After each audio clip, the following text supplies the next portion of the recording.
Hi everyone, it's Aunty Kath here again, and I'm here to tell you a story, another Mr. Man story, and again I'm going to tell it for our Jack, who's Jack Thrall, my nephew, and I'm going to tell it for our Ella, who's Ella Stanley, my little niece, and then I'm going to tell it for Anna Stanley, my big niece, and Isabel Thrall, who's my other big niece, and my two little nieces, who are Sophia Thrall and Ellen Stanley, and then my big nephew James Stanley, who once again I don't think he'll listen.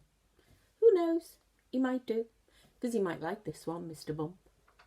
Who knows. Right, so this week we've had, at the start of the week, because I know that you're all having to stay in, and I'm very sorry about that, but I hope you're doing well with your work and everyone's happy. And I've been in touch with you on FaceTime and on the phone. So let's hope we'll all be able to see each other and have a big hug very soon. And I think maybe there might be some other children who listen. There might be Emmy and there might be Harry, but I'm not too sure. I'll have to find out. And if you are listening, hope you're enjoying the stories. So we've had Mr. Noisy this week. You all remember Mr. Noisy, and you all remember Mrs. Crumb, and you all remember Mr. Bacon.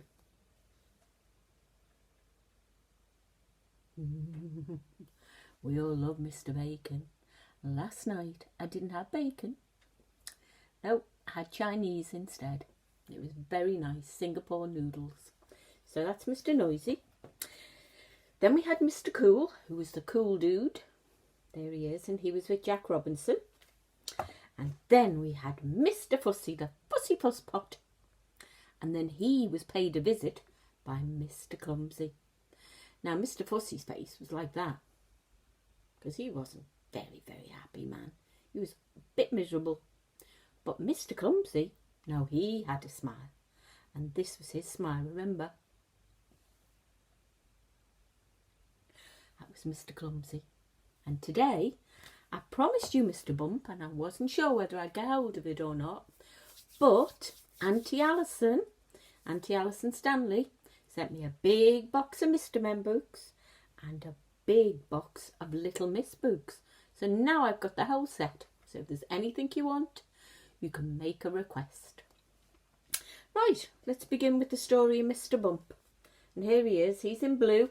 I put my blue top on today. Oops, I'm falling down. There's my blue top. Not quite the same colour as Mr. Bump's, but it's still blue. Got my hair a little bit different again. Got up my ponytail and I put a bit of lippy on to make myself look a little bit more presentable, because Uncle Paul said I needed it. Right, so here we go. There's the story of Mr. Bump, and I hope you all enjoy it. I think we know what it might be about. Look at him. He's covered in bandages. Let's hope he doesn't end up in the hospital.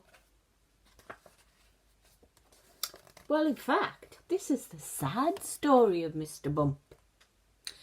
The trouble was, Mr. Bump couldn't help having little accidents. If there was something for Mr. Bump to bump into, he would bump into it. For instance, if you were to see Mr. Bump out walking down a street in your town, and there happened to be something to bump into down that street, then do you know what would happen, don't you? He would bump right into it.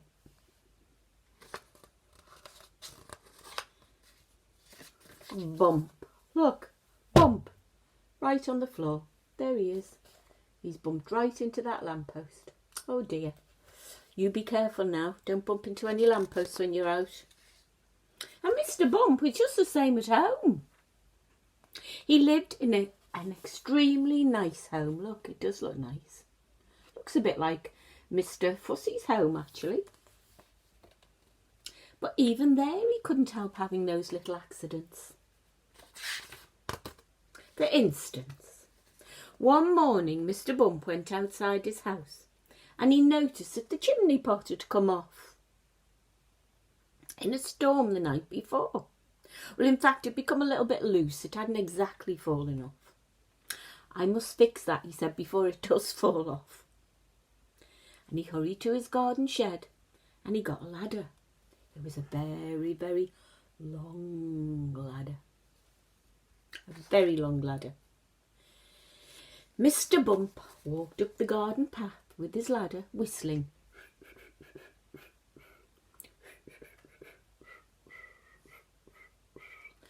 Carrying his ladder on his shoulder. He turned the corner of his garden path and crash went the living room window. Oh dear, thought Mr. Bump, and he turned to see what had happened. And as he turned round to see what had happened, crash went the kitchen window behind him. Oh dear, thought Mr. Bump again, and he rested the ladder against the wall of the house so that he could climb up on the roof to mend the chimney. And as he did it, crash went the bedroom window. Oh dear, he's got a smashed up bedroom window. It's going to get cold in the winter. So you can see how Mr. Bump had his little accidents and why he wore so many bandages. Mr. Bump has had so many jobs, but somehow they never seem to last very long. He's always losing them. Because as soon as anything in that job that he's had gets lost or broken or splintered or chipped or snapped or cracked or torn or burst or wrenched or crunched or split or slit, guess who got the blame? Mr. Bump got the blame, always. Poor Mr. Bump. For instance, when Mr. Bump worked on a farm, he tripped over the farm dog. Woof went the dog and spilt the milk which he was carrying for the farmer's wife, and which the farm cat lapped up. Ooh, can you lap? I'll get me saucer, lap some milk from me saucer. Lovely. Ooh, lovely, lovely. For instance, when Mr. Bump was a postman, he got his hand stuck in the pillar box. Ooh, cried Mr. Bump, and they had to fetch the fire brigade to set him free. Nee-no, nee-no, nee-no, nee-no, nee-no, nee-no, nee-no, came the fire brigade. And then Mr. Bump got a job as a bus conductor. Looks very nice in his hat. And he fell off the bus and he couldn't catch it up again. And all the travellers travelled without paying. They were very happy. Yay, they said. We don't have to pay our money. But Mr. Bump wasn't happy because he lost his job. And then Mr. Bump got a job as a carpenter. He found that when he was hammering nails in, boom, boom, boom, boom, boom, boom, boom, he hammered his thumb most of the time. And he hardly ever hammered a nail in. Bum, bum, bum, bum. It was always his thumb that he hit. So he often had a plaster on his thumb, look. Oh, poor Mr. Bump. I bet you he was at the hospital a lot of times too. So in order to get over losing all his jobs and all his accidents, Mr. Bump decided he was going to have a holiday. And there he could think about what kind of job would suit him. So he packed his suitcase and he set off to the station to catch a train to the seaside. And he sang a little bit as he went. Oh, I do like to be beside the seaside. Oh, I do like to be beside the sea. Oh, I do like to stroll along the prom, prom, prom, where the brass band plays tiddly-om, pom, pom. He had not a bad voice. A bit better than me, probably. So he went to catch his train. And while he was on holiday, though, several things happened. For instance, he fell off a boat into the sea. Splash, he went. And a lifeboat had to come and rescue him. Poor Mr. Bump. Where's he gone next? And then, one day, he was quietly walking along the beach, minding his own business now. when he got his foot stuck in a bucket. Oh dear. And as he couldn't get it off, he had to walk with it on his foot for hours. Imagine having your foot stuck in a bucket for hours. Imagine the clank. Poor Mr. Bump. And he's still in his bandages, look, even on his holidays. That's a sorry state of affairs.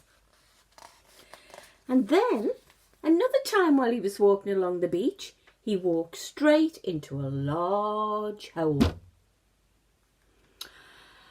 Oh, and he had to stay there all night because he couldn't climb out. However, despite all these little accidents, Mr. Bump enjoyed his holiday.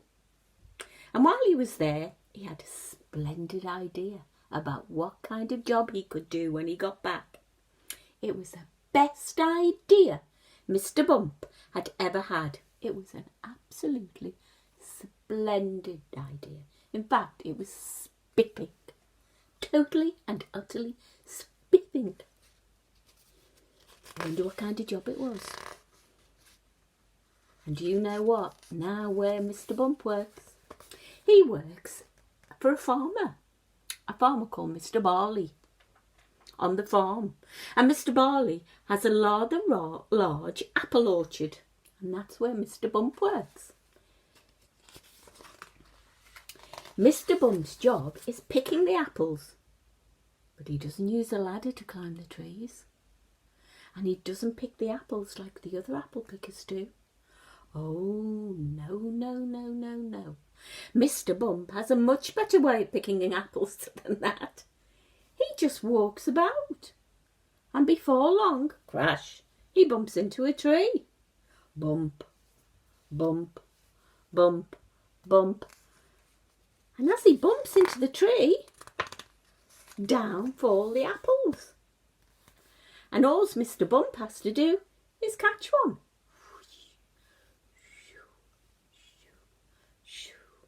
And this makes the job of apple picking very much easier. And Mr. Bump is pleased about his new job. And Mr. Barley's very pleased about his new apple picker. And look, Mr. Bump's got a smile. We could give him a smile. It's a bit of a sideways smile. Is that a smile?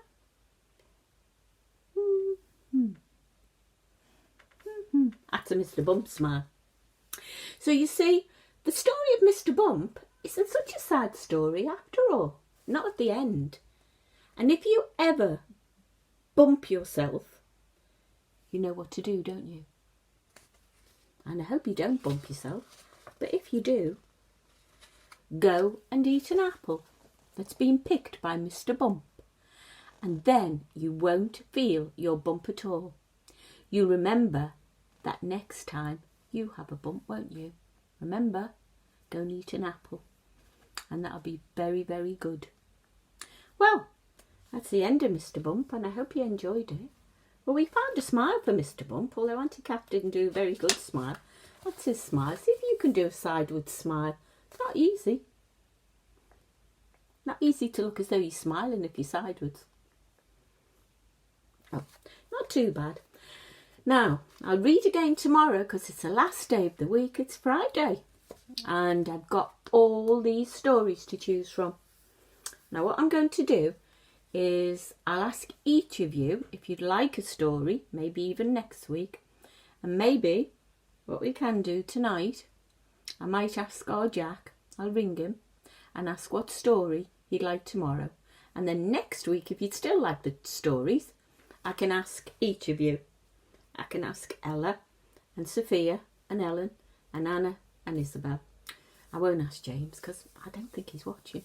But if he does, James, let me know what story you'd like. Bye. Bye, everyone. Maybe see you tomorrow. Bye. Love you lots.